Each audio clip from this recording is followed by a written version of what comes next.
Pessoal, hoje a nossa aula vai ser sobre doença de Chagas, tá bom? Como a gente tinha combinado, né, eu vou fazer essa aula para vocês e deixar postado aqui no portal, tá bom? Pessoal, eu vou iniciar a aula com um videozinho, tá? Um vídeo explicativo, que vai falar um pouquinho sobre quem descobriu a doença de Chagas, né? Os principais pesquisadores aí envolvidos nessa grande descoberta, né, para a medicina brasileira. E depois a gente entra, né, para discutir um pouquinho dados mais específicos, né, da nossa profissão da biomedicina, tá bom?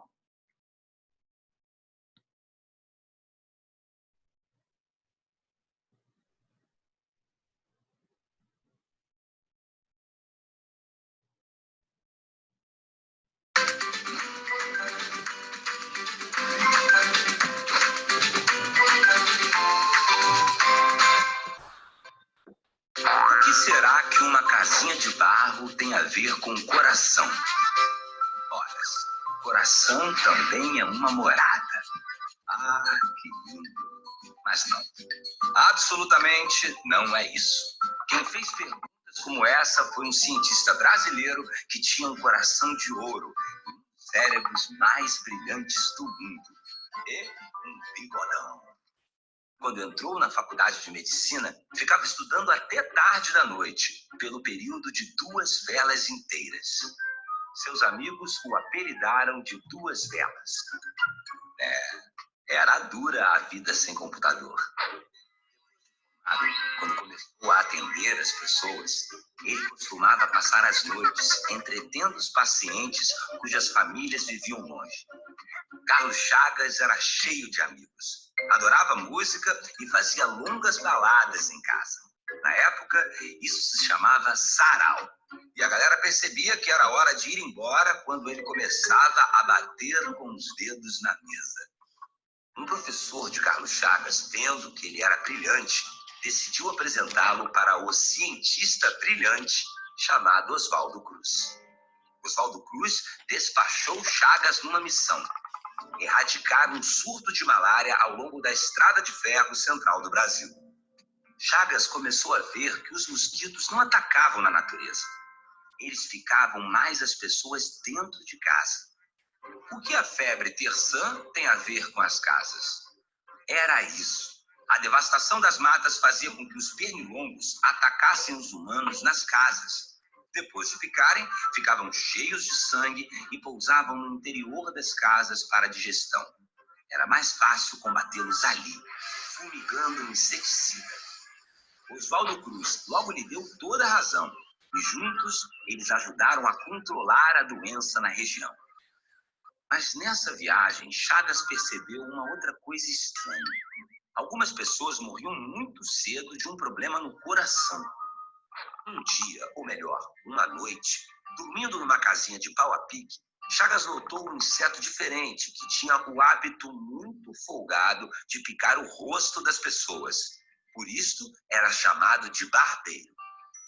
Estudando o bichinho, encontrou outro organismo dentro dele. Um micro-organismo de uma célula apenas. Lembrou logo de um grande amigo que também estudava esse tipo de organismo. Assim, foi descoberto o Trypanosoma cruzi. O nome foi em homenagem ao amigo Oswaldo Cruz. Mas o que esse Trypanosoma teria a ver com o problema do coração? E foi uma garotinha de 3 anos chamada Berenice que mudou a vida de Chagas e de todos nós. Ninguém sabia o que ela tinha, até que o jovem Carlos Chagas, antes de chegar aos 30 anos de idade, faz uma das maiores e mais completas descobertas da medicina até hoje: o ciclo do barbeiro, ou, como ficou conhecida, a doença de Chagas. Então, ele respondeu a nossa pergunta: o que será que uma casinha de barro tem a ver com o coração? O barbeiro se esconde nas fendas das paredes das casas, construídas com barro, tiras de madeira ou bambu. Com a contaminação, o Trypanosoma penetra no corpo e passa a viver inicialmente no sangue, depois nas fibras musculares, principalmente no coração, que incha, como o da menina Berenice, que foi a primeira paciente diagnosticada com a doença de Chagas. O Chagas ainda viajou muito pela Amazônia. Seu laboratório era um barco. Classificou um montão de outros insetos e animais nos estudos das doenças tropicais. Alguns anos depois de voltar para o Rio, sucedeu o amigo Oswaldo Cruz na direção do Instituto de Manguinhos, hoje Fundação Oswaldo Cruz ou Fiocruz, e ajudou a combater a febre espanhola.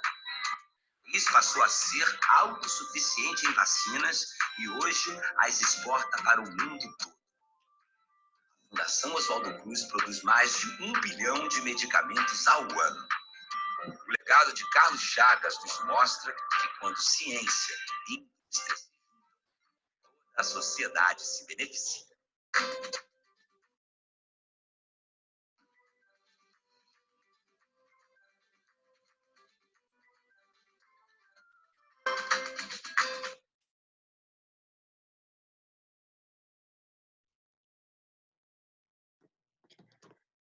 Pessoal, como a gente viu aí no videozinho, né, um videozinho bem curtinho, mas bem muito explicativo, principalmente é porque ele conta um pouco da história de Carlos Chagas, né, como que ele foi parar lá naquela região, né, não foi simplesmente um acaso, né, ele foi mandado para lá para fazer uma pesquisa sobre outra doença, sobre febre amarela, e durante o período, né, ele como um bom observador, teve, né, essa sensibilidade, né, de reparar ali no que estava cometendo a população de maneira geral e acabou descobrindo, né, de uma vez só, tanto o agente transmissor quanto o agente etiológico e o hospedeiro da doença de Chagas, né, ele foi extremamente importante para o desenvolvimento de toda a pesquisa, né, relacionada a essa doença, tá?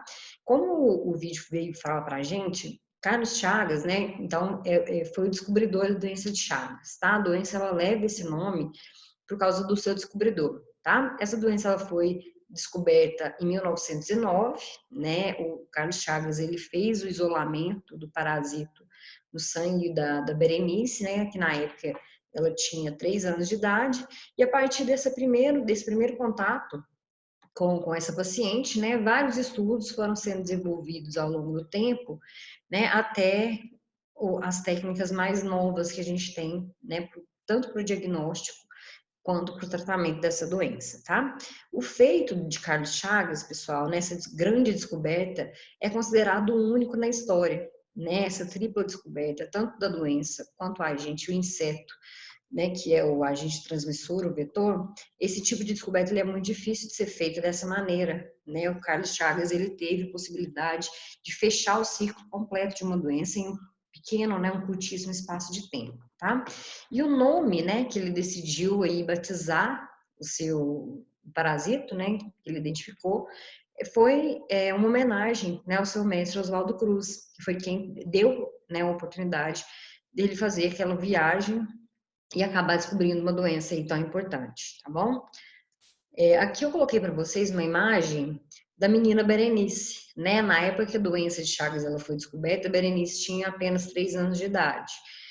A Berenice, né, atualmente ela já não está mais entre nós, né? Ela já faleceu há algum tempo.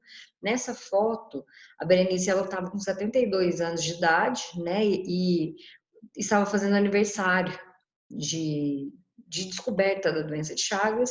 Eles fizeram uma reportagem, né, no estado de São Paulo para comemorar a descoberta da doença, né, relembrar essa descoberta tão importante, tá? Na imagem tem aí a Berenice, né, com 72 anos. A Berenice, ela faleceu de outras causas, tá? Não foi em decorrência da doença de Chagas. Ela foi tratada da doença, tá bom? E aqui, ao lado, a gente tem as casas, né, o local onde foi feitas as primeiras identificações dos pacientes com doença de Chagas, tá? Lá naquela época mesmo, em 1909, tá? Pessoal, em relação à epidemiologia da doença, né, estima-se que mais ou menos 8 milhões de pessoas convivam com Chagas no mundo, tá? Na verdade, a maioria das pessoas que convivem com Chagas hoje são pessoas que convivem com a sequela da doença, tá? Esses pacientes não necessariamente eles têm o parasito, tá? No seu organismo. Muitos deles vão ter, na verdade, as sequelas, principalmente sequelas cardíacas, né, da convivência com esse parasito durante muitos anos, tá?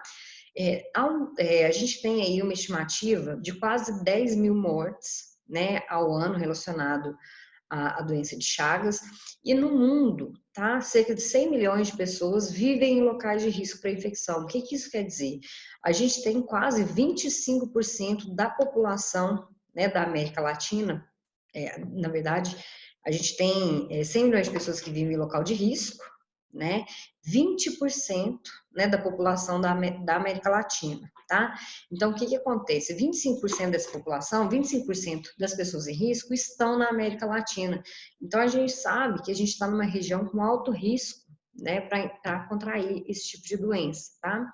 Contrair Chagas. Minas Gerais, por exemplo, é um país um estado endêmico, tá, para a doença de Chagas. Então, a gente tem transmissão ainda ativa dentro do nosso estado, tá? No Brasil, a gente tem dados aí que divergem um pouco, mas a maioria dos dados que estão na literatura vem trazendo para a gente que existe mais ou menos 5 milhões, tá, de pessoas infectadas. O Brasil é um país onde a gente tem muito Chagas crônico, tá? Nesse mapa que eu coloquei aqui para vocês, esse mapa ele vem demonstrando regiões endêmicas para a doença de Chagas, tá? O que é uma região endêmica para a doença, tá? Todas essas regiões aqui em vermelho no mapa, ó, são regiões onde existe transmissão ativa da doença. A gente espera, né, durante o ano, alguns casos, tá, de doença de Chagas sendo transmitida aqui nessas regiões.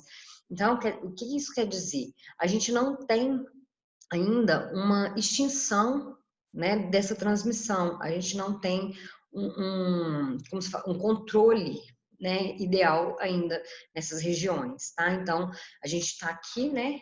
Minas Gerais está mais ou menos aqui nessa região. Então, a gente vê que mais ou menos, ó, toda a região de Minas é uma região onde a gente pode, né, ter uma transmissão, ter uma infecção causada pelo Trypanosoma cruzi, tá bom? Em relação à doença, pessoal, o nome da doença, né, é doença de Chagas, né, a doença ela recebeu esse nome por causa do seu descobridor, né, o Carlos Chagas, e ela pode ser conhecida em algumas regiões do Brasil, né, ou descrita na literatura, em livros, em artigos, por outro nome, tá? Ela também é chamada de tripanossomíase americana e esquizotripanose, tá? Esses nomes, eles eram mais utilizados na fase inicial, né, na fase inicial, sim, muito mais próximo da descoberta da doença. Atualmente, a gente já utiliza mais o termo doença de Chagas mesmo, tá? E essa doença é uma doença exclusiva de ser humano, tá? Quando uma doença ela é exclusiva de ser humano, ela é caracterizada, ela é chamada de antroponose, tá? Então, toda antroponose é uma doença que só vai causar, né, sintomas em seres humanos, tá? Quem é o agente etiológico? Quem é o agente causador da doença de Chagas? O Trypanosoma cruzi, tá? Essa denominação, o nome, né, do agente etiológico, ele já mudou um pouco, tá? A gente vai falar um pouquinho mais à frente sobre essa mudança no nome, tá? Do agente. Então, inicialmente, quem é o agente? Trypanosoma cruzi, tá? Quem é o vetor? Vetor, pessoal, é o agente que vai transmitir a doença entre dois indivíduos, tá? Ou ele vai transmitir entre dois hospedeiros, ou ele vai transmitir, né, entre um reservatório e um hospedeiro, tá?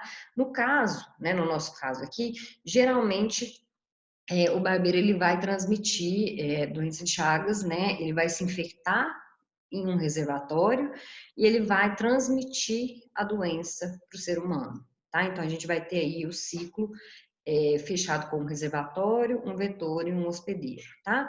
Então quem são os vetores, os agentes transmissores de doença de Chagas, tá? A gente tem algumas espécies, tá? Na verdade, alguns gêneros, tá? De barbeiros que conseguem transmitir doença de Chagas. Não é um único barbeiro, não é um único tipo, tá? Uma única espécie. Existem vários que são passíveis de transmitir, tá bom? E o hospedeiro? Como eu falei para vocês, a doença de Chagas é uma antroponose, né? Então, o hospedeiro, ele vai ser somente o ser humano que vai desenvolver sintoma, né, que é o que caracteriza uma doença, tá? Em relação aos reservatórios, reservatório, pessoal, é aquele indivíduo, né, aquele ser vivo, que ele tem o agente etiológico dentro do seu organismo, né? Ele é infectado, o micro-organismo ele entra para dentro desse hospedeiro, mas o micro-organismo ele não causa sintomas, né? O reservatório ele não tem sintoma da doença, tá?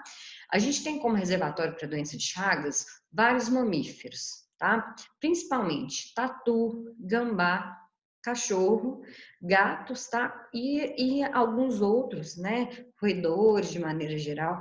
Então, a maioria dos mamíferos são passíveis de serem reservatórios da doença, tá? Em relação ao agente etiológico, pessoal, há pouquíssimo tempo, tá? Atrás, o nome que a gente utilizava para descrever esse agente etiológico era Trypanosoma cruzi, tá? Há alguns anos foram feitas mais pesquisas e a partir do momento que a gente viu, né, algumas similaridades entre o Trypanosoma e outras espécies de protozoários, o nome acabou se modificando um pouco. Tá? Então, o nome mais novo, né, a descrição mais correta, tá, do agente etiológico de doença de Chagas é Trypanosoma schizotrypanum cruzi, tá? O nome Trypanosoma, tá, equivale ao gênero desse protozoário, tá? O Schizotrypanum equivale ao subgênero, tá, desse protozoário. E o cruzi, né, é o nome que determina a espécie. Então, eu tenho, né, um nome de um agente etiológico composto por gênero, subgênero e espécie, tá? Também é comum a gente ver, né, descrito na literatura, a abreviação desse nome, tá? Então, a abreviação correta de Trypanosoma cruzi é T.cruzi, tá? Esse protozoário, pessoal, é um protozoário flagelado intracelular obrigatório. O que isso quer dizer? Esse parasito, tá? Uma vez que ele está dentro do organismo humano, ele precisa entrar em alguma célula para se desenvolver. Esse parasito ele só se multiplica dentro do ser humano dentro de alguma célula. Tá? A gente vai ver quais são as células principais que são infectadas por esse parasito, tá bom?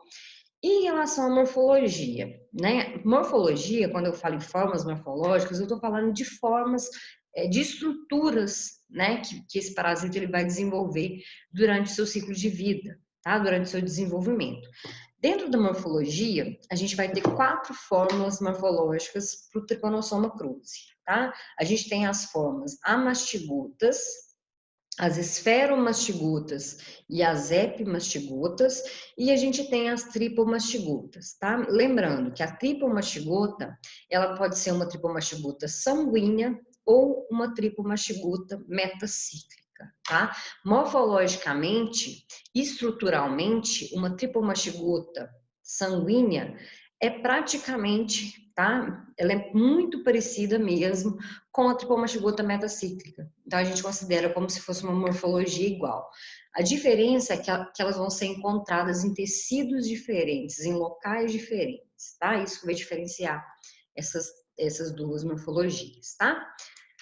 Aqui eu coloquei para vocês uma representação, tá? Tudo isso aqui, ó, é uma representação, é um desenho, tá? Das formas morfológicas. E aqui, né, em seguida, eu coloquei para vocês imagens microscópicas verdadeiras, tá? São fotografias retiradas do microscópio, tá bom? Para vocês entenderem qual é a morfologia, né? Como que eu vejo esse parasito na microscopia, tá? Aqui é uma lâmina que é feita para fazer diagnóstico mesmo de paciente, tá? Então, eu tenho aqui, primeiro, a tripomastigota metacíclica, né? Lembrando que a tripomastigota sanguínea, ela também vai ter a mesma estrutura, né? Por isso que a gente vai trabalhar aqui só com a metacíclica, tá bom? Aqui eu tenho uma epimastigota e aqui eu tenho uma morfologia de amastigota, tá? O que tem que ficar bem claro para vocês, pessoal, é que eu tô falando do mesmo parasito, tá? O que eu tô mostrando aqui para vocês são as fases evolutivas desse parasito. tá? É como se fosse um ser humano. O ser humano não tem. O ser humano nasce, né? Ele é um bebê, depois ele se torna uma criança, depois um adolescente, depois um adulto, não é assim? Se reproduz. Então, aqui, quando a gente está falando em parasita, acontece a mesma coisa.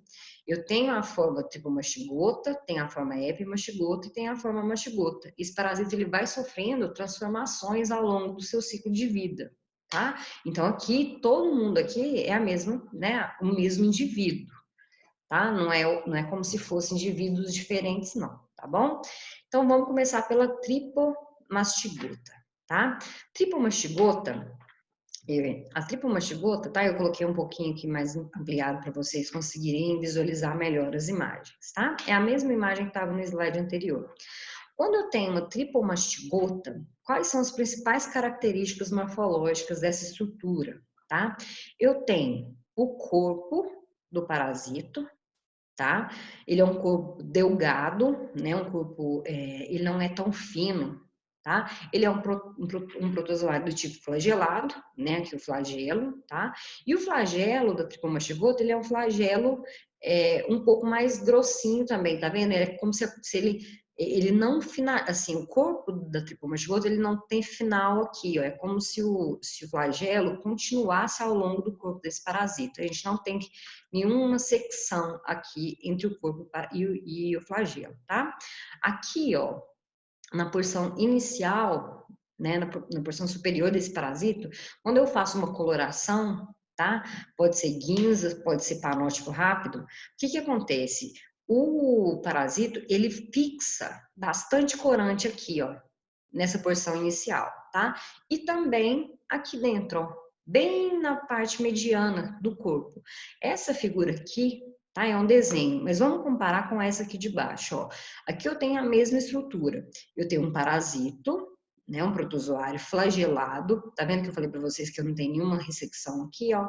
É como se o flagelo ele continuasse ao longo do corpo desse parasito e fosse afinando, tá? Até finalizar ali a extensão. Aqui, né, na porção anterior, né, que a gente fala, superior, na verdade, do protozoário, eu tenho um acúmulo de corante e aqui também, ó, tá? Bem no meio do corpo. Então, eu consigo visualizar muito bem a estrutura de uma tripomastigota metacíclica em uma lâmina sanguínea, tá? Ao redor do corpo do parasito, fica parecendo que a gente tem umas ondulações, tá vendo? É bem fácil da gente caracterizar esse tipo de parasito, tá? Lembrando que a lâmina que vocês estão vendo aqui, tá? É uma lâmina de sangue periférico, tá? Aqui eu tenho o parasito e aqui eu tenho as hemácias, tá? Hemácias curadas. Aqui eu tenho uma coloração, tá vendo que as hemácias estão parecidas? Estão bem curadas, de uma coloração bem igual, tá? E aqui, nessa outra imagem, eu também tenho uma lâmina de sangue, tá? Mas a coloração feita aqui não deixou tão evidente as hemácias, tá? Pode ter sido algum erro na hora da coloração, eles podem ter feito algum processo para que essa hemácia não tivesse uma coloração tão forte, tá? Para facilitar a visualização se tivesse algum parasito ali no meio, tá? Então, sempre, tripomastigota eu vou ter, né, livre, tá? Na minha lâmina. A estrutura que eu vou procurar vai ser essa aqui, tá? Ela é muito comparada com o cacho de banana, tá bom? Já a epimastigota, pessoal, a epimastigota, ela é uma estrutura muito fácil de ser identificada, tá? Por quê? A gente tem somente o acúmulo, né, de corante aqui, ó, bem no meio do corpo desse parasito, tá? Ela parece aqueles, é como se fosse um chocalho, né? Mais alongado, e ela tem um flagelo um pouco mais grosso do que a tripomastigota, tá? E aqui, ó, como que eu sei diferenciar uma tripomastigota de uma esferomastigota, tá? Lembra que a tripomastigota, ela tinha um acúmulo de corante bem aqui, ó, na parte apical, né, que é o início do corpo do parasito? A epimastigota não, tá?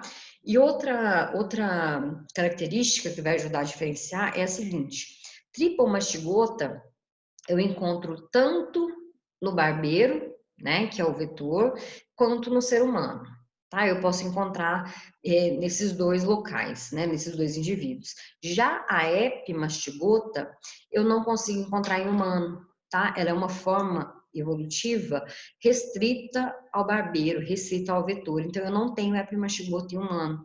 Eu só vou ter contato, só vou visualizar essa forma morfológica se eu estiver estudando vetor, se eu estiver estudando o barbeiro, tá? Então, para diagnóstico humano, a gente não usa essa morfologia, tá?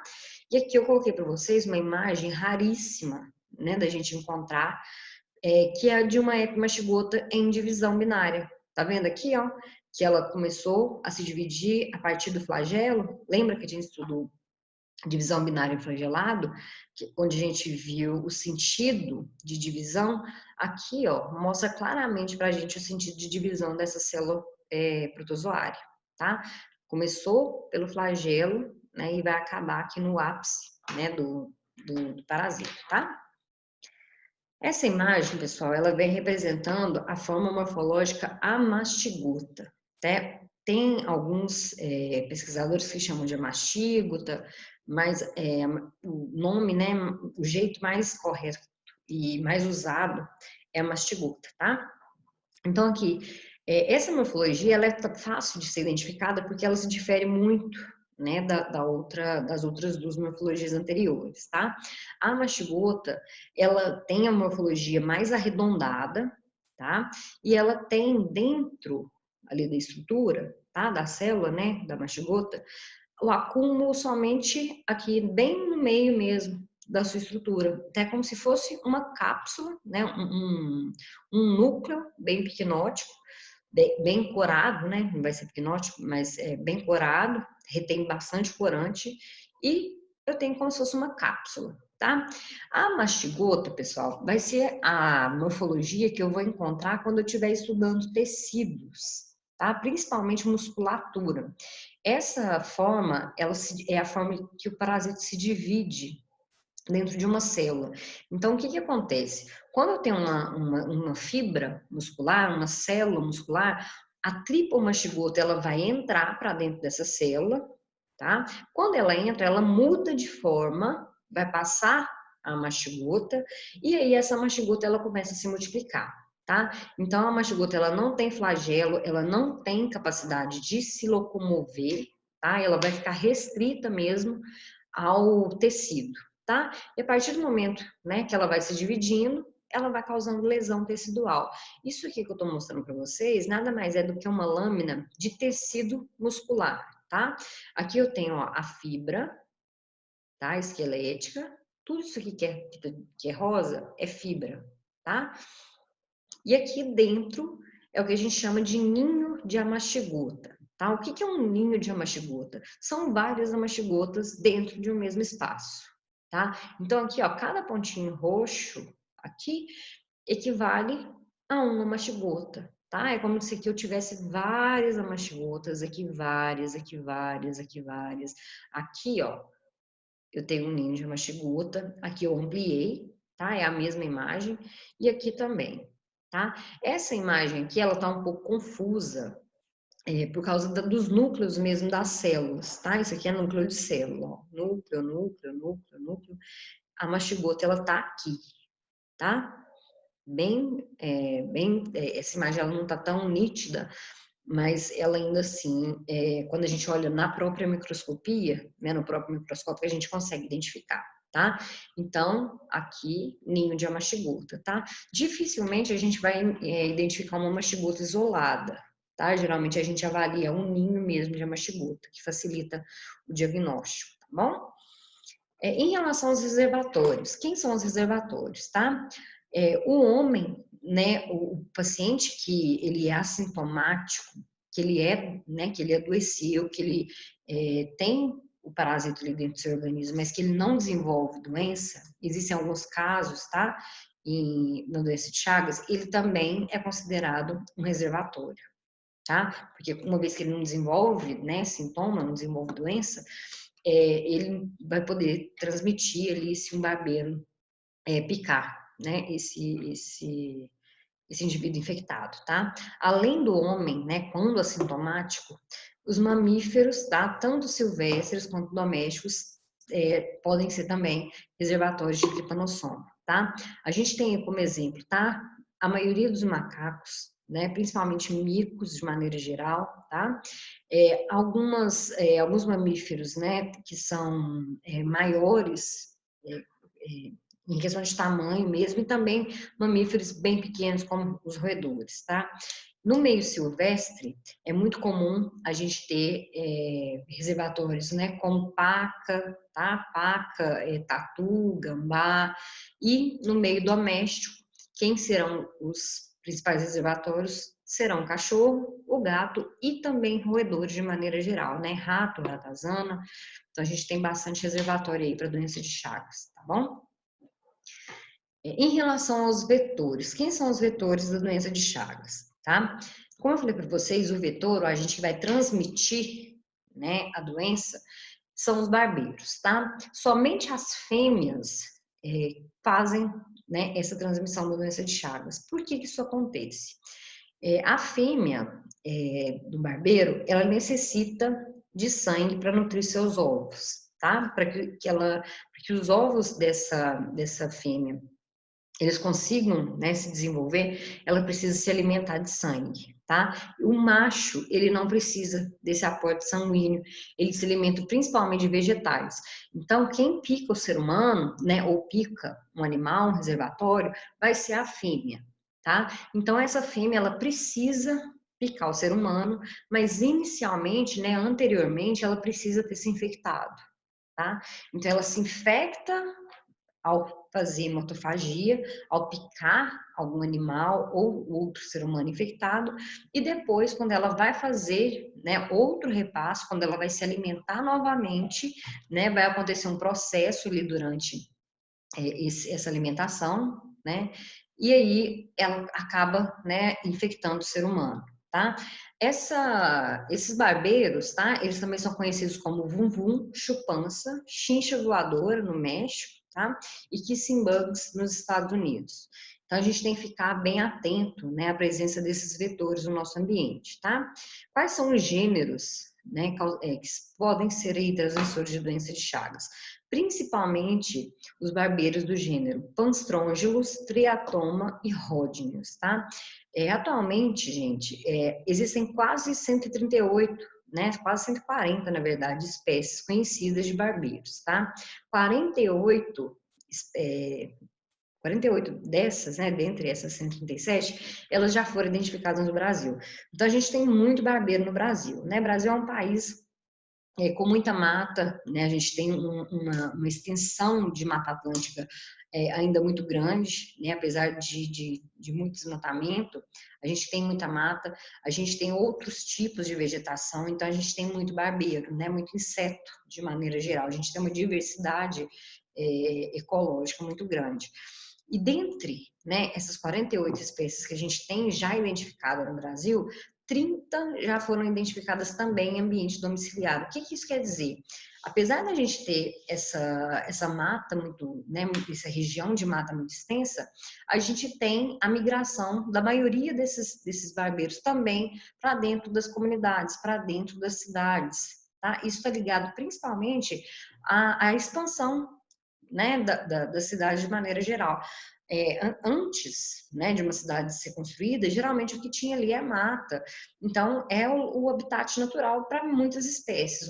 Quando a gente começa a ter expansão de território, né, a abertura de espaço para construir, seja cidades, fazendas, indústrias, a gente tem ali o deslocamento, né, em massa desses animais. Então é comum, sim, a gente ter bastante inseto, né, nas cidades, principalmente quando são cidades recém-construídas, cidades que estão crescendo, estão se desenvolvendo, tá?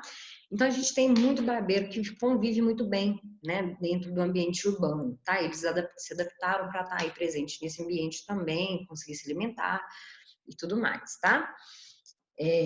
A gente tem, né, 3 gêneros principais que são vetores, e dentro desses gêneros a gente tem algumas espécies que são mais comumente associadas à doença de Chagas, tá? No Brasil, a espécie, né, que é mais identificada como transmissora é o Triatoma infestans, tá?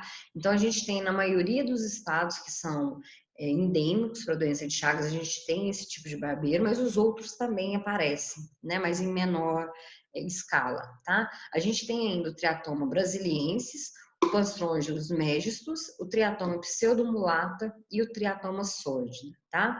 A gente tem algumas espécies de ródinios, mas não é tão comum no Brasil, tá? No Brasil a gente tem mais Triatoma e Panstrongylos, tá?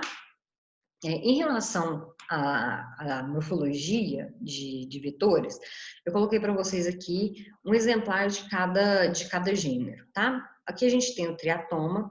Os barbeiros do gênero triatoma, geralmente eles são barbeiros consideravelmente grandes, né, dentro desse tipo de animal, tá? E eles têm o corpo preto e as manchas alaranjadas, tá? É um laranja bem visível, né? A gente consegue fazer identificação bem fácil desse tipo de barbeiro, tá? E as patas desse barbeiro, elas são pretas, tá? São marrons, na verdade são marrons, né? Mas a olho nu fica bem escuro, tá? Então essa é a característica principal desse tipo de barbeiro, tá? A gente tem ainda o Panstrongylos, né? O Panstrongylo, ele acaba sendo o inverso do triatoma. Ele tem o corpo, né, em sua maior parte marrom e, né, as manchas pretas, tá? O que diferencia também é a coloração das patas, tá? O Panstrongylos, ele tem a pata bicolor, tá? A pata tem um pedacinho aqui, ó, mais perto do corpo, que ela é escura, e depois ele fica, né, o restante da extensão aqui, ó, é uma pata mais amarronzada, né? E um marrom mais claro, tá? Então, eles são né, praticamente o inverso aí da coloração, tá? Já o Ródnios, tá? O Ródnios, ele é um barbeiro que ele tem uma coloração amarronzada, mas ele é bem menor, né? Ele tem um tamanho ele é bem pequeno quando comparado ao Triatoma e Panstrongylos, tá? O que tem que ficar claro para vocês, pessoal, é que nem todo barbeiro, né, vai ser transmissor de doença de Chagas. O barbeiro, primeiro, ele precisa ser fêmea, tá? E ele precisa ter picado um animal ou um ser humano infectado. Não sendo isso, esse barbeiro ele não é passível de transmitir, né? O barbeiro ele não tem o parasito ali no seu organismo naturalmente. Né? Ele precisa se infectar para depois transmitir. Então, quando a gente encontra esses animais aí no ambiente, né, se for possível, o ideal é que a gente faça a captura e devolva esse animal para a natureza, tá? Porque a gente precisa desses animais também dentro do nosso ambiente, né? Eles fazem parte. Então, o máximo que a gente puder fazer para evitar matar esse tipo de animal, melhor. Se acaso, né, a gente não consegue, a gente tem que fazer o extermínio, né? Mas evitar sempre. Se a gente consegue fazer a captura e fazer soltura, né, em um local distante, onde não tenha animal, não tenha fazenda próxima, tá? É o ideal, porque esse animal, ele acaba voltando para o ambiente natural dele, né? Que seria lá na mata, lá na floresta, tá? Em relação ao ciclo biológico da doença, pessoal, eu gosto muito de fazer uma comparação com a vida da gente. Ciclo biológico é a vida do parasito. O parasito nasce, o parasito morre, o parasito come, o parasito reproduz, tá? Então, é o ciclo de vida, né? Como que esse parasito ele se desenvolve durante seu período de vida, tá? Dentro da doença de Chagas, a gente tem 3 tipos possíveis de ciclo biológico. A gente tem o ciclo biológico do tipo silvestre, o ciclo biológico paradoméstico e o ciclo biológico do tipo doméstico, tá? Dentro de um ciclo biológico silvestre, tá? Quem são os indivíduos que vão participar desse ciclo? Eu tenho os animais silvestres, tá? E os barbeiros silvestres. Como que um ciclo silvestre se estabelece? Quando eu tenho um ambiente, tá? Selvagem, de selva, tá? A gente tem um equilíbrio de um ciclo silvestre. Como que isso acontece? Eu tenho um animal, vamos colocar o exemplo aqui, um gambá, tá? Lá na mata, tá? O que que acontece? Dentro da mata, tá? O gambá, ele tá lá, né, por algum motivo.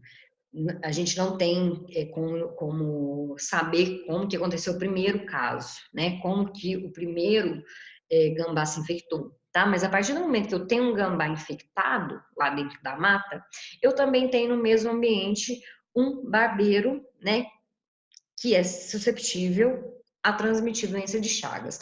Dentro daquele ambiente, vai acabar que alguns barbeiros vão picar, né, esse gambá infectado e vão tentar, né, se alimentar ali de sangue de outros animais e vai acabar transmitindo para os animais que estão ali na floresta. Por que que o ciclo silvestre, ele é um ciclo que a gente fala que é um ciclo inócuo, tá? Na verdade, eu tenho um animal silvestre, mamífero, e tenho um agente transmissor que vai manter o ciclo funcionando. Eu tenho sempre um barbeiro picando aqui e sempre tem um outro animal sendo infectado, né, sendo contaminado dentro desse ciclo. Só que lá na floresta, os animais não desenvolvem sintomas, né? Esse parasito ele não causa doença em animal. Então eu tenho todo mundo, né, funcionando, todo o ciclo funcionando muito bem. Eu tenho triatomínio se alimentando, né, as fêmeas se alimentando de sangue. Tem o animal silvestre lá desenvolvendo suas atividades, correndo, brincando, se alimentando, caçando. E tem o parasito aqui no meio se desenvolvendo também. Então é um ciclo ideal, tá?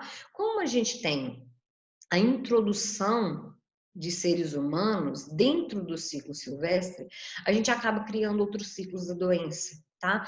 Primeiro ciclo que acontece é o ciclo paradoméstico, tá? O que é um ciclo paradoméstico? Eu tenho aqui uma floresta e tenho uma residência, uma fazenda, um local que foi desmatado, tá? Para criação de gado, para construção, tá? Para qualquer motivo.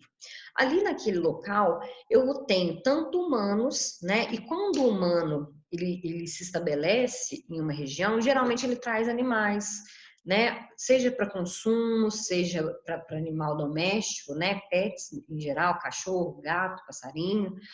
Então, assim, a gente tem esse convívio, né, muito próximo com o animal.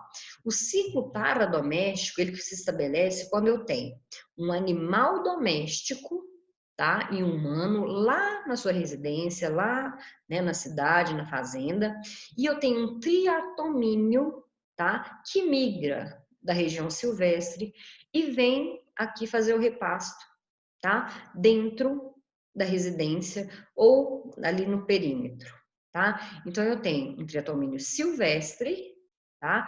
Que vai fazer o repasto ali com outro animal que está muito próximo do ser humano. Então, esse ciclo, né, ele já é um ciclo importante de ser quebrado, é uma cadeia, né, que a gente tem que pensar como que a gente evita de acontecer. Aqui, os animais domésticos já começam a ser infectados, já começam a ficarem mais próximos, né, do humano.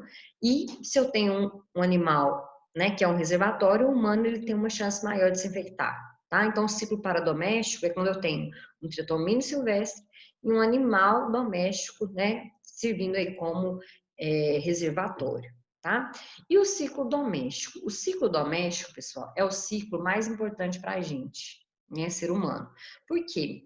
Quando tem um animal doméstico infectado, né, por doença de Chagas, e eu tenho, né, essas situações onde os triatomíneos vão sair da floresta e vão para a cidade, eles vão começar a ter mais contato, né, com as casas, vão usar as nossas residências, por exemplo, como abrigo, eu estabeleço um ciclo onde eu tenho um hospedeiro susceptível.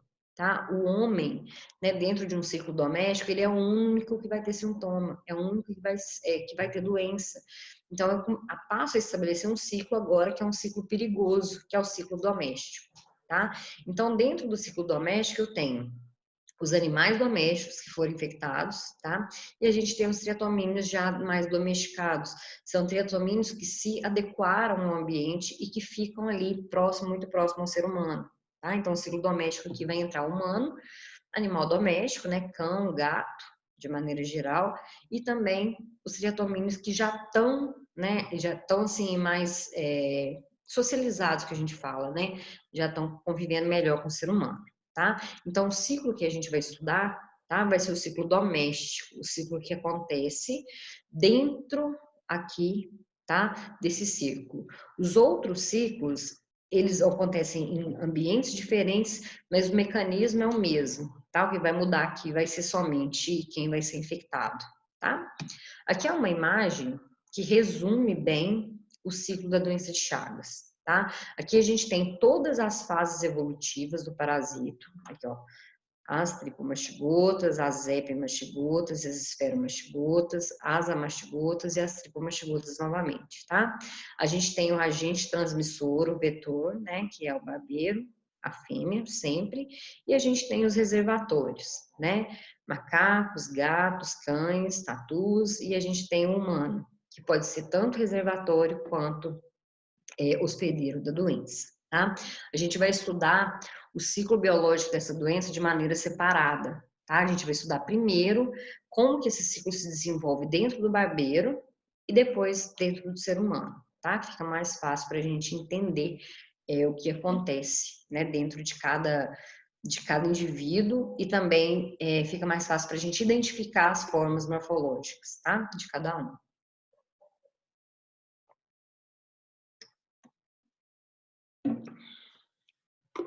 Então, vamos lá. O ciclo biológico, tá? O ciclo de vida do Trypanosoma cruzi, que é o agente, né, causador da doença de Chagas, ele vai se iniciar, tá? Quando uma barbeiro, né, um barbeiro, tá, pessoal, mas do gênero fêmea, tá? Esse barbeiro, ele vai se infectar quando ele pica, tá? Uma pessoa que já está com a doença, ou um animal, um reservatório, que já está com parasito, tá? Então, essa imagem aqui, ó, vem mostrar pra gente, tá? Aqui é como se fosse ai, gente, agora me fugiu o nome. Vestíbulo bucal, tá?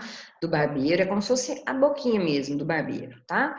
Aqui eu tenho um vaso sanguíneo, e aqui, ó, eu tenho as hemácias, células sanguíneas, e aqui eu tenho um parasito, tá? O nosso parasito, aqui ele tá na morfologia de tripomastigota, tá? Quando esse barbeiro fêmea, ela vai picar o animal ou vai picar o ser humano, o intuito dela é sugar sangue, tá? Ela precisa do sangue. Mas no momento que ela faz isso, ela acaba ingerindo, tá? As tripomastigotas junto, né? Aqui são tripomastigotas sanguíneas, né? Porque elas estão no sangue. O barbeiro ele acaba sugando, né, a tripomastigota junto com o sangue, tá? Então, o primeiro passo, né, o primeiro passo do ciclo biológico é a fêmea hematófaga, né, a fêmea vetora, sugar, né, ela pica um hospedeiro e ela acaba ingerindo essa forma tripomastigota junto com o sangue, tá?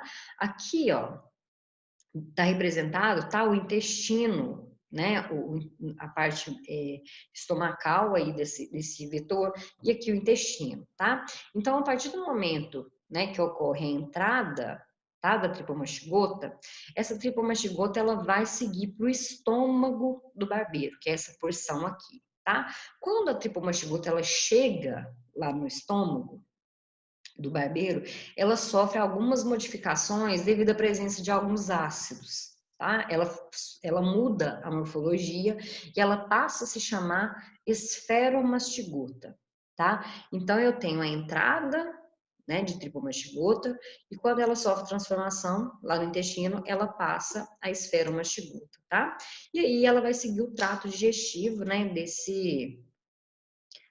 ela vai seguir o trato digestivo desse vetor, tá? Ela vai migrar para o intestino e lá no intestino ela também sofre algumas alterações, tá? Ela se multiplica aqui dentro, tá? E vai sofrer modificações na sua estrutura, né? Aqui dentro do intestino é quando a esferomastigota, ela passa a epimastigota, tá? A epimastigota vai ser a forma morfológica desse parasito dentro do vetor que é capaz de se multiplicar, tá? Então,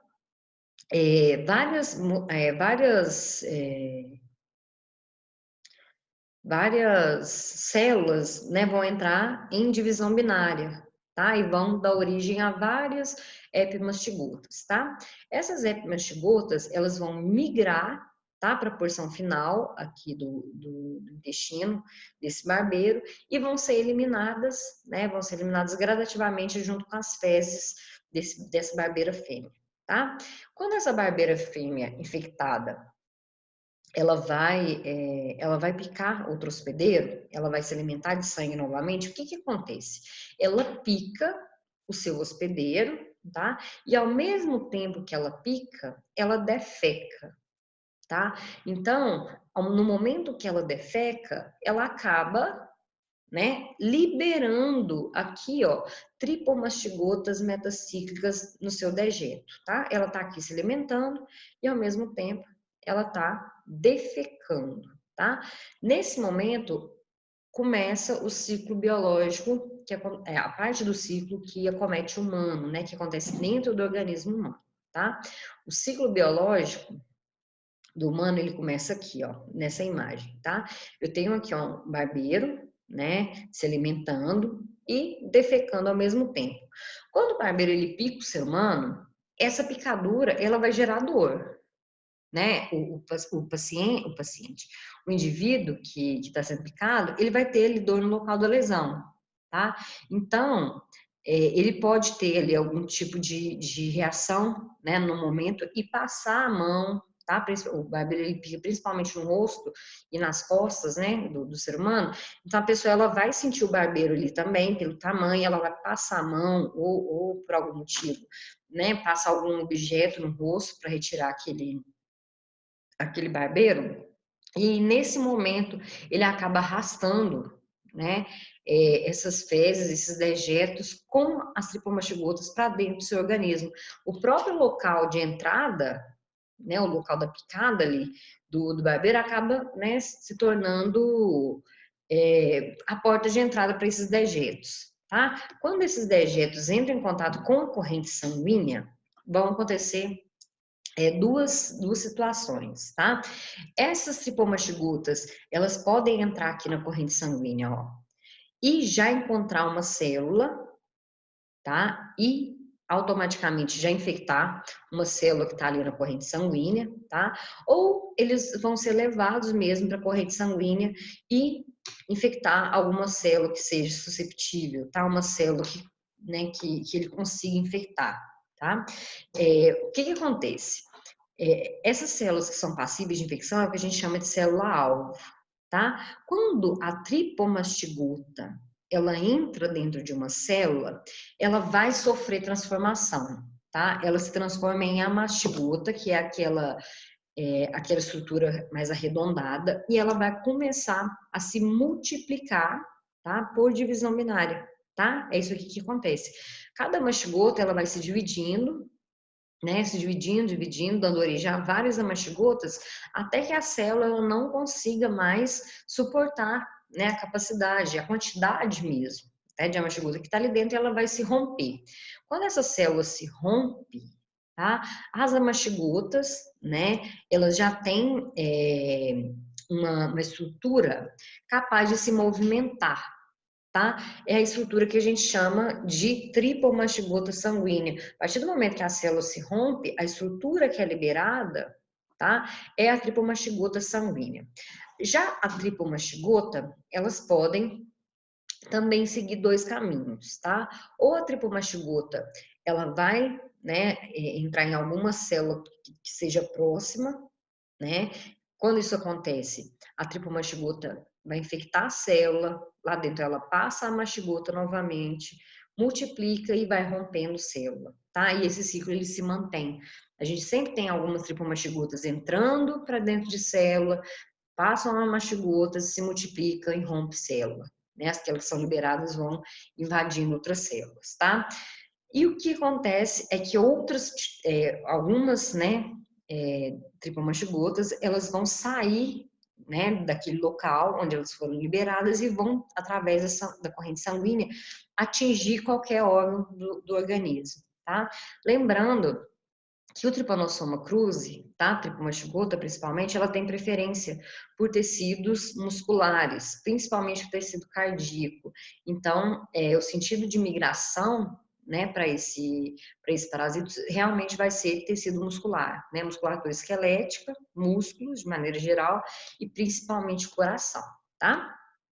Aqui eu coloquei para vocês um resumo, tá, das formas morfológicas. Aqui a gente tem a forma, o hospedeiro, né, onde ele é encontrado, onde essa forma é encontrado, o tipo de multiplicação, tá?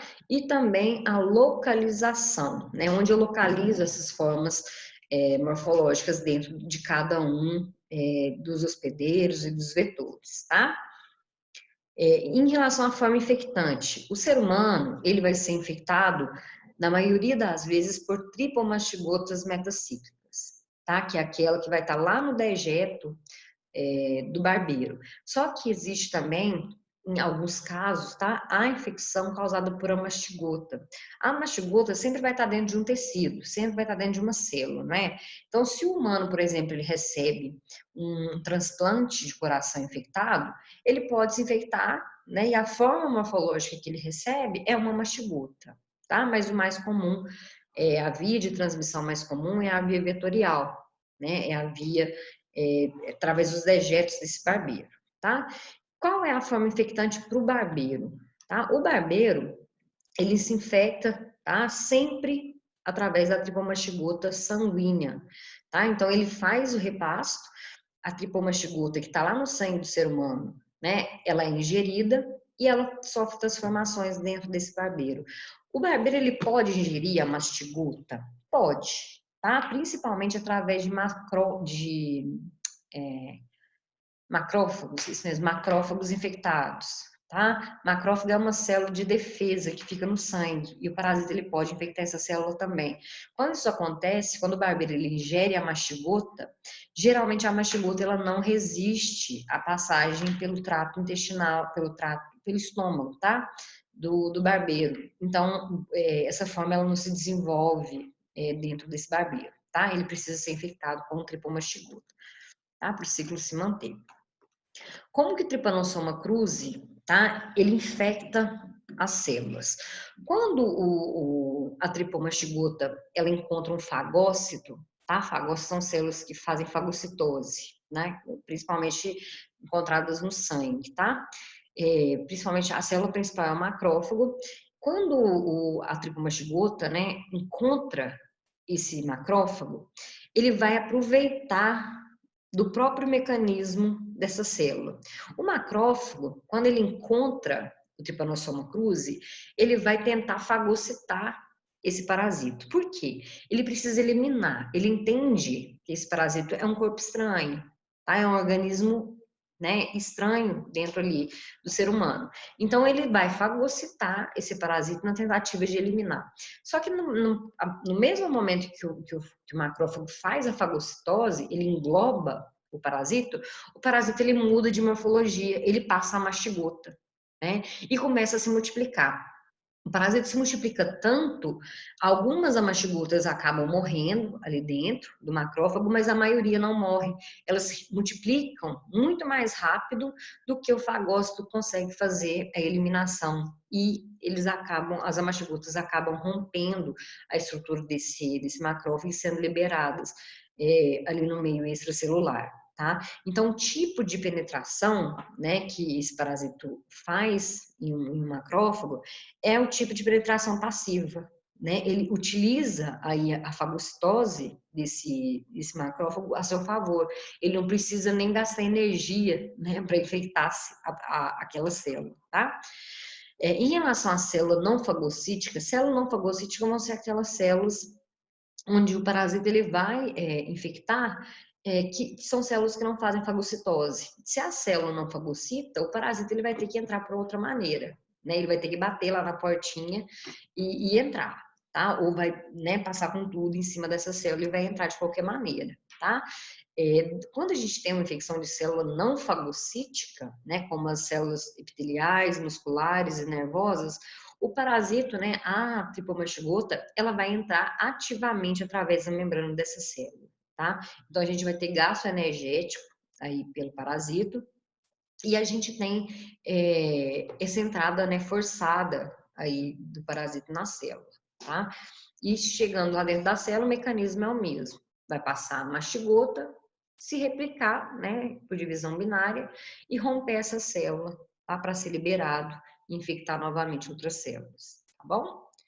Em relação à patogenia da doença, quais são os mecanismos de transmissão para a doença de Chagas, tá? Cerca de 80% dos casos, né, são transmitidos através de transmissão vetorial. O que é isso? Tá? 80% das pessoas com doenças de Chagas possivelmente foram a doença, né, só ocorreu porque eu tinha lá um barbeiro que fez, né, a picada e fez e defecou, né, ali próximo e acabou contaminando, infectando aquele indivíduo, tá? A gente tem ainda, né, como via possível de transmissão, a transmissão congênita, tá? Transmissão congênita nada mais é do que a transmissão do parasito da mãe para o feto.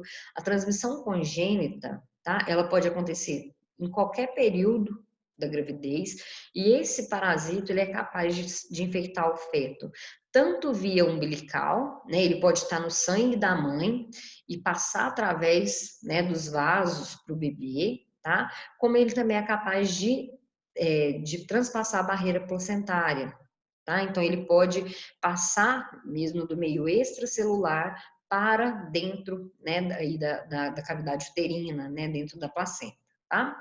A gente tem ainda a infecção, né, uma via possível aí, através do aleitamento materno, tá? Já foram identificadas presenças de Trypanosoma cruzi, né, de Tripomochigota em leite, tá, materno. Então, uma mãe, ela pode transmitir, né, a doença de Chagas na fase aguda para o seu filho através do leite, tá? Então, gestantes que são diagnosticados com doença de Chagas na fase aguda, elas têm que suspender o aleitamento, né, até o final do tratamento, tá bom?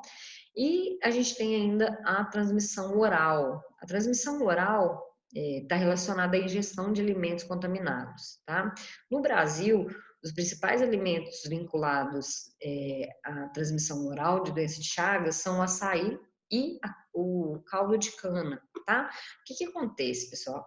O barbeiro, ele é um animal que ele precisa ele gosta, né, na verdade não é que ele precisa, ele gosta de ficar em locais fechados, tá? E principalmente escuro, né?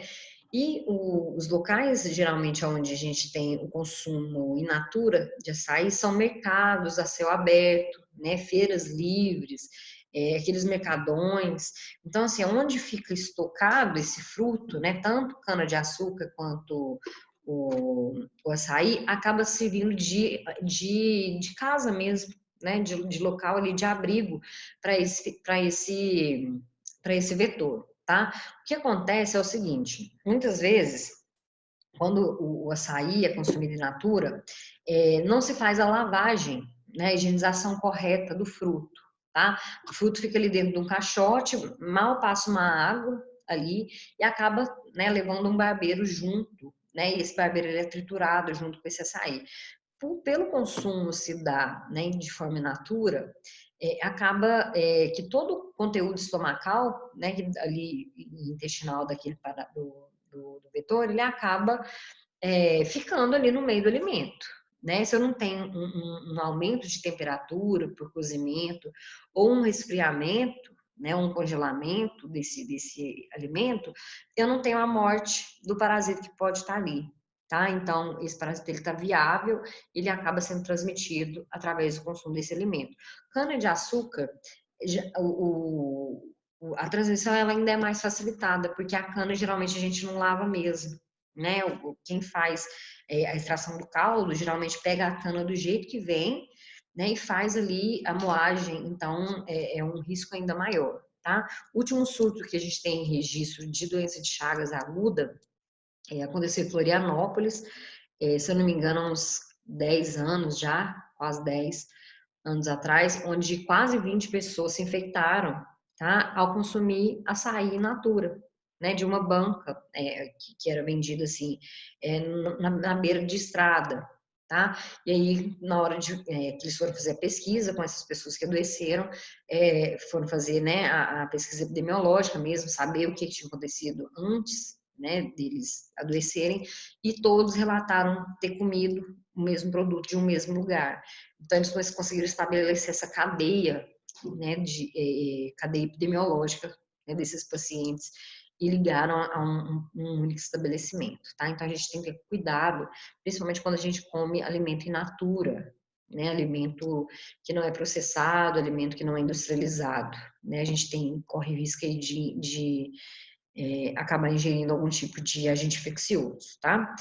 Essa doença também, pessoal, ela é passível de ser transmitida através de transplante, né? A gente já viu que o parasita ele se aloja em tecidos, principalmente musculares, então a gente tem sim a chance de transmissão, tá? Tanto transmissão, né, através de transplante de órgãos, quanto transfusão sanguínea. A gente sabe, tá? É uma realidade que a maioria dos hemocentros, né, dos centros de transplante, dos hospitais, eles fazem exame, tá, para detecção de doença de Chagas, tanto no doador quanto no receptor. Mas a gente tem os casos dos falsos negativos, né? A gente sabe que, por mais que o teste ele seja um teste bom, um teste novo, né, um teste moderno, a gente tem uma pequena quantidade de pacientes que, mesmo doentes, não serão diagnosticados através do teste, né? É um teste que tem uma sensibilidade, né? Nenhum teste tem sensibilidade 100%. A gente tem ali uma margem, mesmo que muito pequena, mas a gente ainda tem alguns pacientes que não são diagnosticáveis, tá? E ainda os acidentes de laboratório, né? Toda vez que eu trabalho com agente infeccioso, eu tenho uma chance de me infectar dentro de um laboratório, se eu não utilizo o EPI necessário, né, ou adequado para o tipo de técnica que eu estou desenvolvendo, tá? Em relação ao período de incubação, tá? Período de incubação de doença, né? Isso vale para qualquer uma, tá? É o período entre o momento do contato com o agente infeccioso, ou seja, o momento que eu me infectei, até o desenvolvimento dos primeiros sintomas, tá? Então, o período de incubação, tempo entre o momento da infecção, o momento que o agente infeccioso entrou no meu organismo, até o desenvolvimento de sintomas, tá? Quando a transmissão do Trypanosoma cruzi acontece por via vetorial, tá? O desenvolvimento de sintomas, ele pode variar entre 5 e 15 dias, tá? Quando a transmissão ela é feita oral, né, por ingestão de alimento contaminado, o aparecimento de sintoma ele varia entre 3 a 22 dias. As transfusões sanguíneas, né, que são casos raros de acontecer uma transmissão de doença de Chagas, mas quando isso acontece, o período de incubação, né, dessa doença, ele é um pouco mais estendido, tá? O paciente ele pode demorar entre 30 e 40 dias para começar a ter algum sintoma, e esse sintoma pode ser mais ainda ele pode estender, tá, essa fase de incubação por até 60 dias. Isso acontece porque, na verdade, geralmente quando a gente tem uma transmissão via, né, transfusão sanguínea ou via sanguínea, a quantidade de parasita que está sendo inoculado por aquela via ela é muito pequena. Tá? Geralmente são aqueles casos, os falsos negativos, né, que eu falei para vocês. Então, a pessoa que tá infectada, ela está com uma quantidade muito pequenininha de parasito, né, na hora que vai ser transfundido esse sangue, então demora mais para desenvolver sintoma, tá? A transmissão vertical, né, que é aquela que eu falei para vocês da mãe para o feto, ela pode ocorrer, né, em qualquer momento da gestação e também durante o parto, tá? Então, para as mães, né, para as gestantes que estão em fase aguda de doença de Chagas, o parto natural, ele é um parto arriscado, porque a mãe, ela perde sangue, né, durante a passagem do bebê ali no canal do parto, e esse sangue, ele pode conter alguma tricomastigota e o bebê acabar se infectando, né, se essa tricomastigota consegue entrar por algum motivo, em alguma mucosa desse recém-nascido na hora do parto, tá? Então, precisa aí ter alguns cuidados específicos para que esse parto ele aconteça de uma maneira segura, né? Tanto para a mãe quanto para o bebê, tá? Em relação às fases da doença de Chagas, tá? A doença de Chagas, pessoal, é uma doença que ela pode ter 3 fases tá? E cada paciente ele vai evoluir de uma maneira diferente, tá? A gente tem a fase aguda, tá? E a fase crônica, bem estabelecida, tá? Dentro da fase aguda da doença, eu posso ter uma fase aguda sintomática ou uma fase aguda assintomática, tá? Fase aguda sintomática é quando o paciente, ele tem, né, a infecção, ele foi infectado pelo parasita, mas ele não desenvolve sintoma. Simplesmente.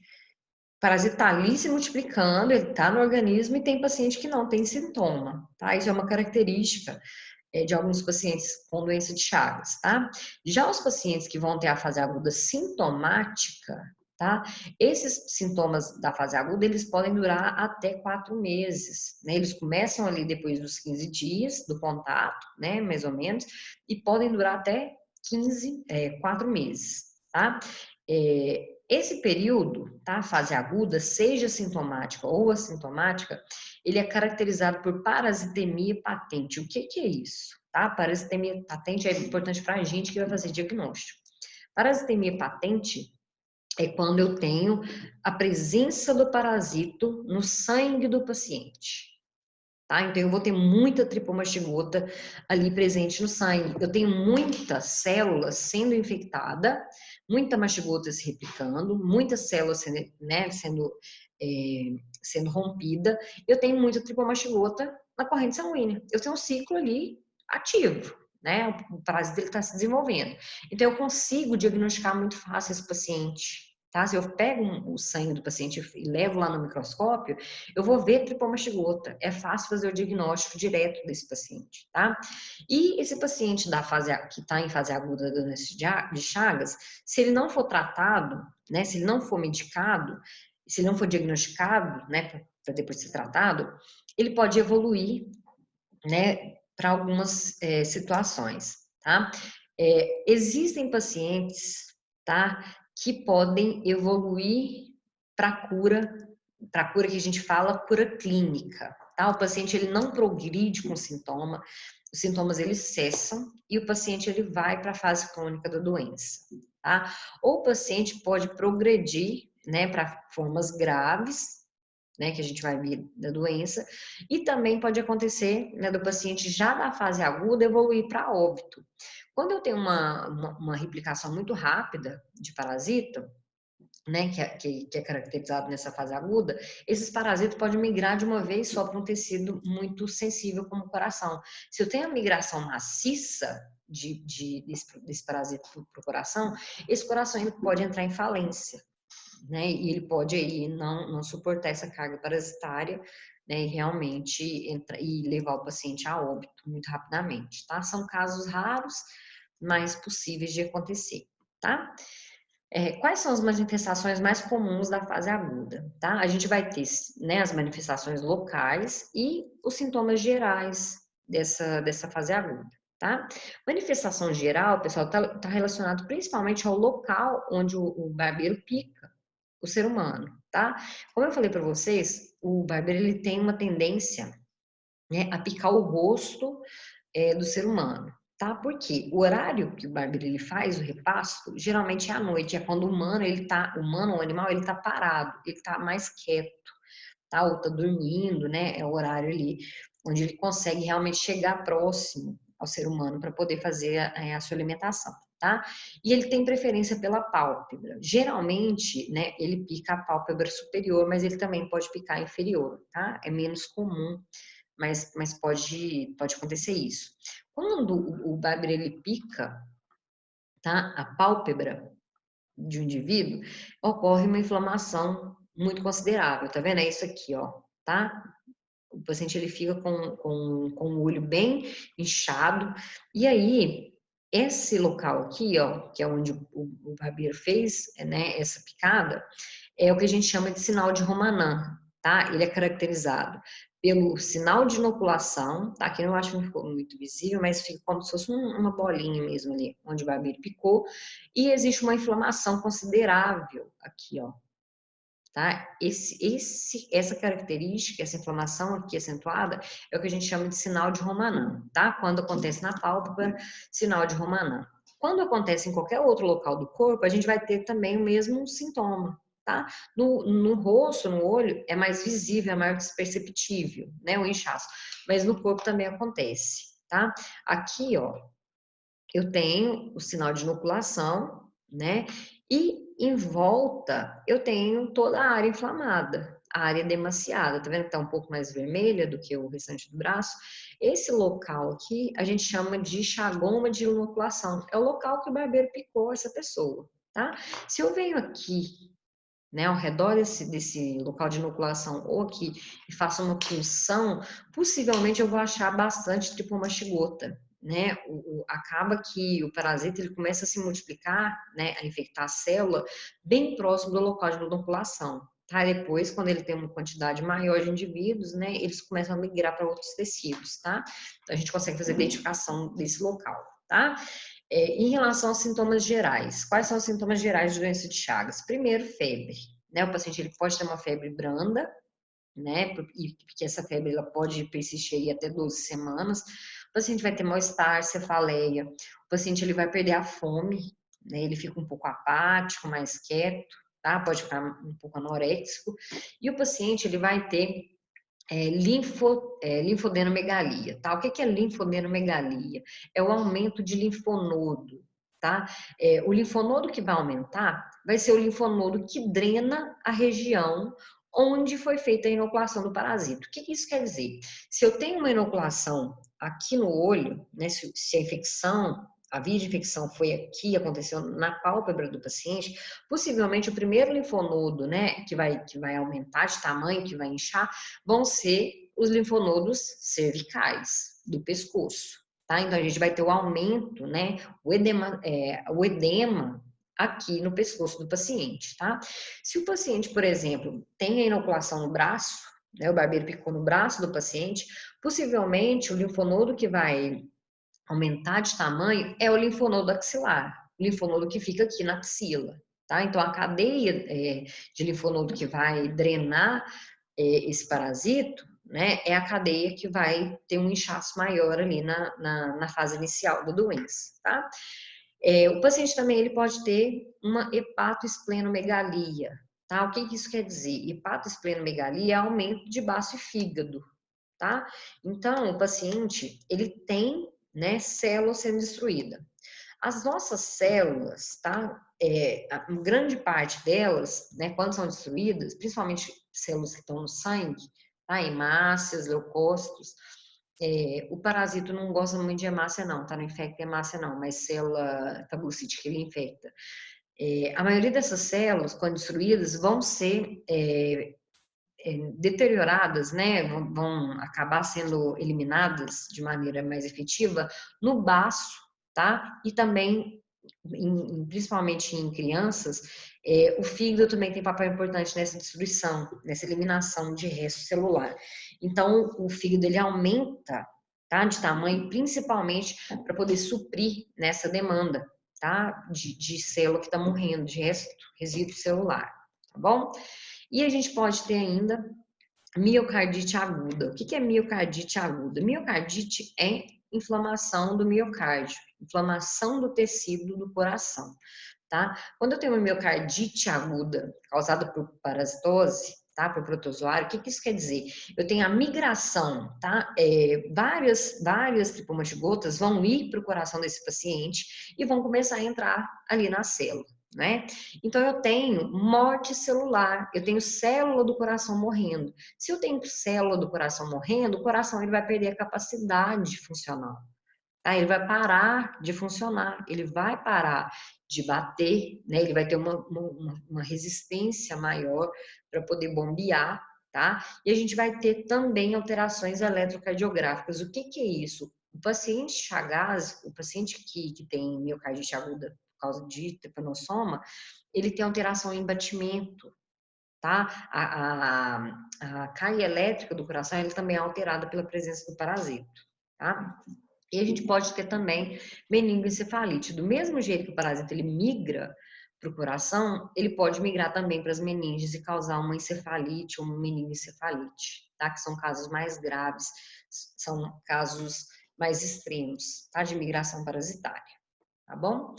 E a fase crônica, tá? A fase crônica da doença de Chagas, ela pode durar aí entre 5, tá? Variar, né, na verdade, entre 5 e 30 anos, tá? A fase crônica da doença de Chagas, ela vai ser caracterizada principalmente pela redução dos sintomas, tá? O paciente ele não vai ter sintoma febril, ele não vai ter mais aquela apatia, né, da fase aguda, ele acaba cessando esses sintomas iniciais e ele vai evoluir, tá? Para 4 formas, né? Ele pode evoluir para 4 formas de fase crônica, tá? Ele pode evoluir para fase indeterminada, para cardiopatia chagásica, para forma digestiva ou forma associada, tá? Que é a cardiodigestiva. Qual que é a diferença desses 4 tipos, tá? Primeiro, a forma indeterminada é a evolução da maioria dos pacientes com doença de Chagas crônica, tá? O paciente ele evolui para a fase crônica e ele simplesmente não tem mais sintomas, né? Esse parasita ele vai ficar em algum tecido, ele vai ficar, né, em forma de amastigota dentro de tecido muscular, ou no coração, ou no intestino, ou em algum outro músculo, e esse parasita simplesmente ele fica adormecido, tá? Ele para simplesmente de se multiplicar e fica ali naquele tecido, tá? Alguns pacientes vão viver com esse parasita o resto da vida e nem vão descobrir que estavam doentes, né? E outros pacientes, eles podem ter a reagudização da doença ao longo dos anos. O que isso quer dizer? Talvez esse paciente lá com 70, ele se infectou com 30 anos, 20 anos, viveu bem com esse parasita, o parasita ficou inerte lá dentro do seu organismo. Quando ele tem lá seus 80 anos, que o sistema imunológico dele começa a baixar, ou que ele começa a tomar algum medicamento para outra doença, ou que ele vai fazer um tratamento, por exemplo, né, para um tumor, onde o sistema imunológico dele baixa, né, onde a gente tem aí a diminuição de células de defesa, por exemplo, esse parasita ele simplesmente volta a se multiplicar, tá? Então a gente tem esse tipo de reagudização de doença, principalmente em idosos e em pacientes que fazem terapias, né, imunossupressoras, tá? Essa é a fase indeterminada. Tem paciente que nunca vai ter sintoma nenhum, tá? A maioria dos pacientes vão evoluir dessa maneira, tá? O segundo tipo, tá, de evolução da fase crônica são os cardiopatas, né, que a gente fala, a cardiopatia chagásica crônica. Quase 30% de todos os pacientes de todos os indivíduos que foram acometidos por doença de Chagas vão evoluir para cardiopatias, tá? Diferentes.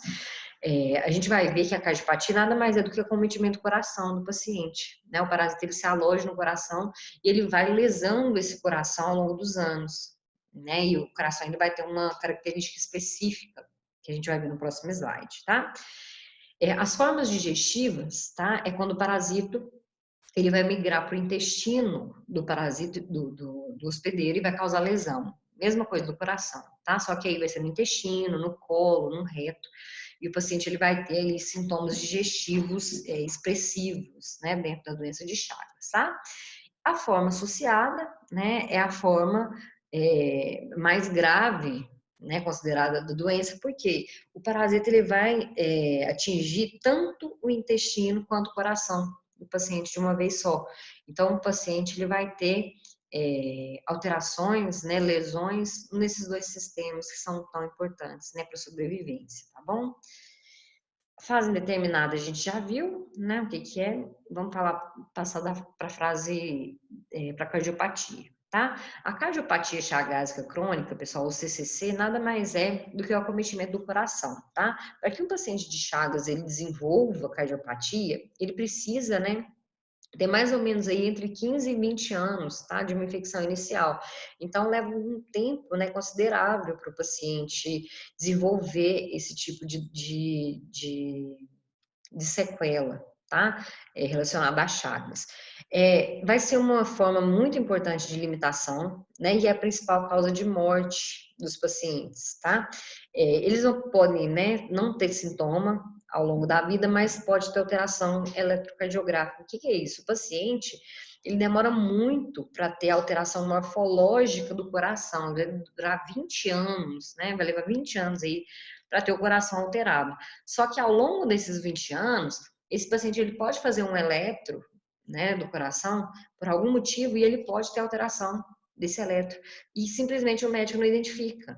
Né? O médico acha que pode ser alguma arritmia, por algum outro motivo, e dificilmente desconfia de doença de Chagas, porque o paciente ele não tem sintoma, ele não tem febre, ele não tem dor, ele não tem nada. Né? Geralmente eles não associam essa mudança aí dentro do eletro com uma possível doença de Chagas, tá bom?